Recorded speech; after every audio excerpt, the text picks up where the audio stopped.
Dismissive avoidant attachment styles fall in love in your absence. And in this video, we're going to talk about why. And we're also going to talk about what you can do in a way that also considers you. If you are the loved one of a dismissive avoidant, or you're in a situationship or some sort of romantic situation, we'll talk about how to take yourself into consideration in the process of dating this individual.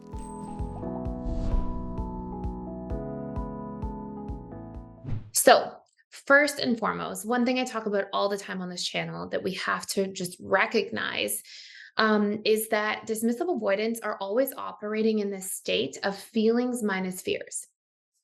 And what this means is that because dismissive avoidants go through the pain of childhood emotional neglect growing up, they tend to have these deep fears of deeply connecting because their subconsciously stored associations towards connection come from childhood.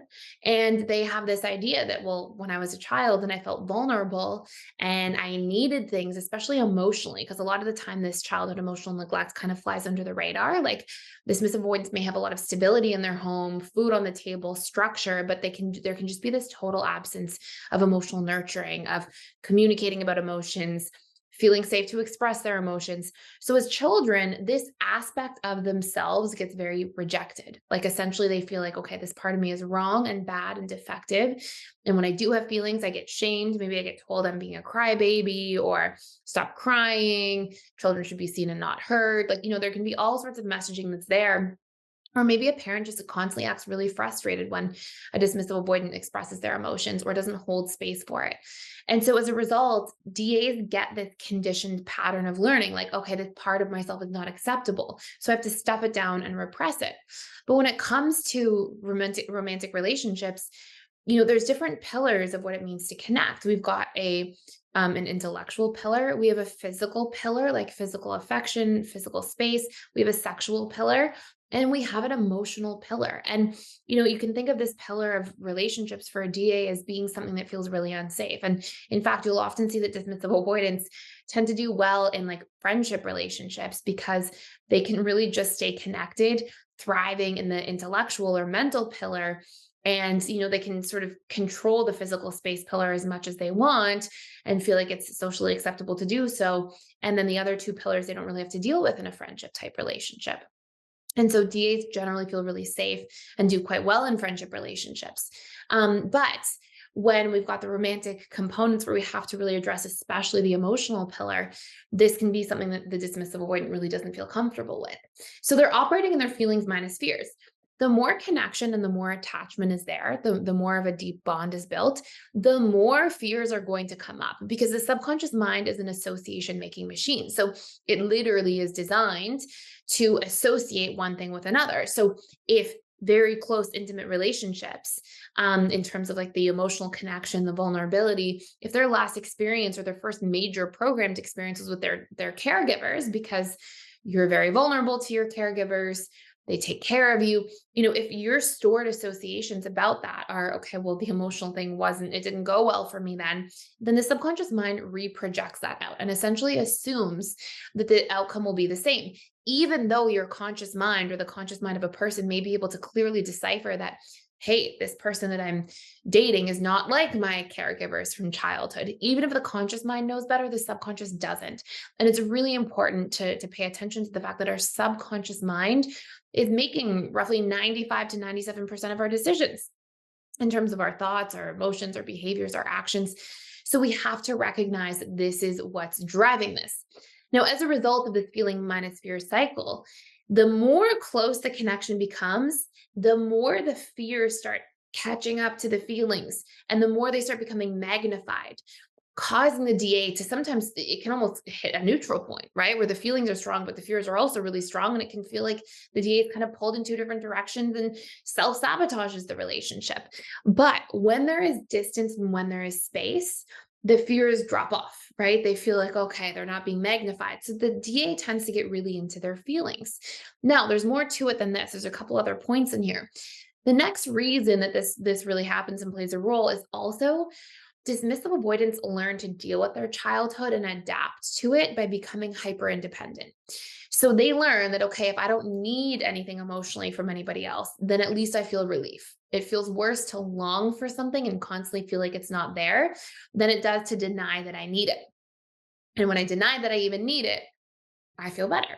And so dismissive avoidance, that's their adaptation. And so literally what you will end up seeing is that because dismissive avoidance do that, they feel good about that. That gives them a relief. They have positive feelings around that compared to what it felt like otherwise. And so they tend to see themselves as this type of person who thrives in distance, who needs their space, who needs their time alone, who needs their freedom and autonomy, because that's what gave them relief in childhood. That's what made them feel better.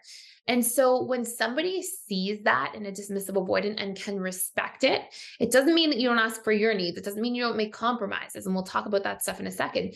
But when you can see that that's the type of person that you're dating and you can honor that in them and say, look, I get that you need your independence. I want to support that. And I also have needs too. And you can learn to hash that out. The dismissive avoidant feels seen, they feel heard, they feel accepted. And when there's that sort of space of absence, they have room to long for the person that they're dating. So you'll see that as a result of this, when they're in this feelings minus fear cycle, and then when they feel like, hey, my needs are being met, they're being understood, the third part of this is that some of the deepest unmet needs from childhood, because they got their freedom and independence and autonomy, right? That came through in childhood and made them feel better.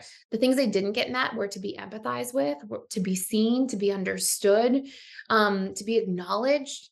And when somebody in their adult life is able to do that for them and empathize with them and express that empathy and see them and understand them and acknowledge them and make them feel like they are acceptable instead of shameful, because DAs have a lot of shame wounds, these tend to be the types of needs that dismissive avoidants will fall in love over, the types of needs that dismissive avoidants will go into limerence over, really, because they'll get this extreme infatuation, because extreme infatuation happens when somebody meets our deeply unmet needs from childhood. And so I'm not saying like leverage this information and make somebody fall in love with you, but I'm saying like these are things that the dismissive avoidant is looking for.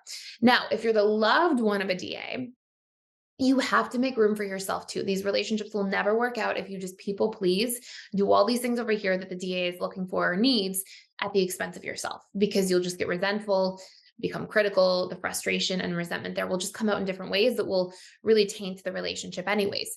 So what you have to do is validate those needs, clearly express that you see those needs in your loved one, but say, and I also have different needs than you, and here are some of mine. I know these are yours, these are mine. How can we make compromises together? We have to normalize the discussion about needs and relationships for them to work. So if you need more time, maybe you make it more quality time instead of quantity, or maybe you come to a midpoint, right? Maybe the DA would want to hang out once a week. Maybe you want to hang out 4 times a week. Maybe you do 2 or 3. Maybe you do 2 in a phone call. Like, we have to normalize having these open discussions with our partners and loved ones, because this is how things end up really working ahead, right? This is how we end up like building a strong foundation where we know each other, we see each other, we understand each other. And that's what makes for a secure bond and connection. That's what makes for a lasting relationship.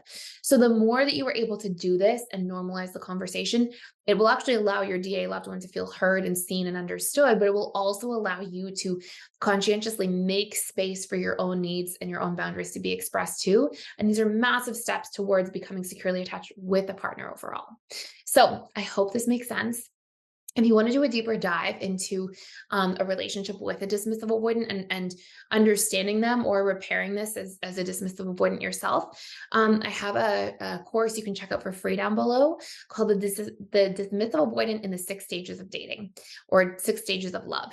And really, it's all about how we have different stages of dating and relationships. We've got our dating stage, our honeymoon stage, our power struggle stage, etc. We've got a stability, commitment, and bliss stage. And it's based off the work of Dr. Susan Johnson. And I've separated out some of the stages and really done a lot of research on them based on how attachment styles act in these stages. And what you'll see is that it gives us the timelines. How much do DAs expect to text? What are their fears? What are their wounds? What are their needs and expectations? It helps you really understand the roadmap for how they're going to operate depending on which stage you're in. And it also allows you to recognize what stage you're in and how to thrive in it with that person. And you'll also get access to the course for your attachment style for free as well within that 7-day window. So you can check it out down below. You can get the roadmap. It will really shed some light and help you have some better understanding in really specific ways based on what stage of the relationship you're in now. So feel free to check it out.